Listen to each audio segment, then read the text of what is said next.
try to answer a question by a young man named Giovanni, an immigrant to the US, who grew up as a Catholic, kind of got a little bit away from the practice of his faith, and then met a girlfriend who is Pentecostal. And so the question is particularly, what advice might I offer for somebody in a situation like this? Any kind of time someone finds themselves in a relationship, particularly a romantic or an affective relationship, with someone with whom we don't fully share our faith, this is a challenging situation. And if it were to get to the point where marriage was being considered, the church would ask that couple to consider this very, very carefully. It doesn't mean that that can't take place, but it means it takes a great deal of maturity, a great deal of mutual respect, a great deal of acknowledgement of the conscience, the conviction, the freedom of the other.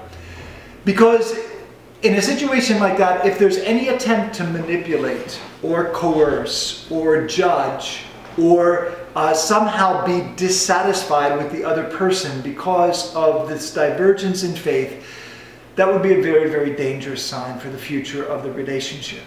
And so to this young man, Giovanni, I would encourage you to pray a great deal. First of all, you need to know your own faith as a Catholic.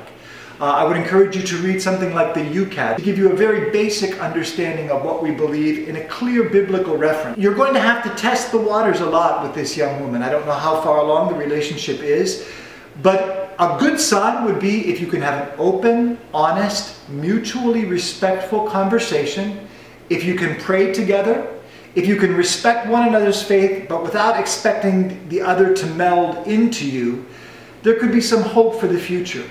But if it becomes an ongoing source of argument, if it's a matter of somebody proving to the other that they're right, if it's a matter of forcing the person to go with them to church or to do this or to not do that, those are very, very concerning signs. So Giovanni, I hope that this will be an opportunity for you first to deepen your own understanding of your Catholic faith and to have clear in your mind those differences in doctrine, particularly, as I mentioned, about Our Lady and the saints, the Eucharist and the sacraments, the role of authority in the church. These would be crucial points of difference.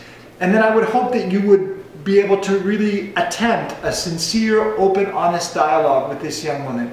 And I hope that she likewise has that similar respect, certainly her own convictions, but also that ability to engage in dialogue. And of course, these are always the basic principles that we use whenever we share with or even are attempting to evangelize someone. We want to respect the gift of freedom that God respects in us.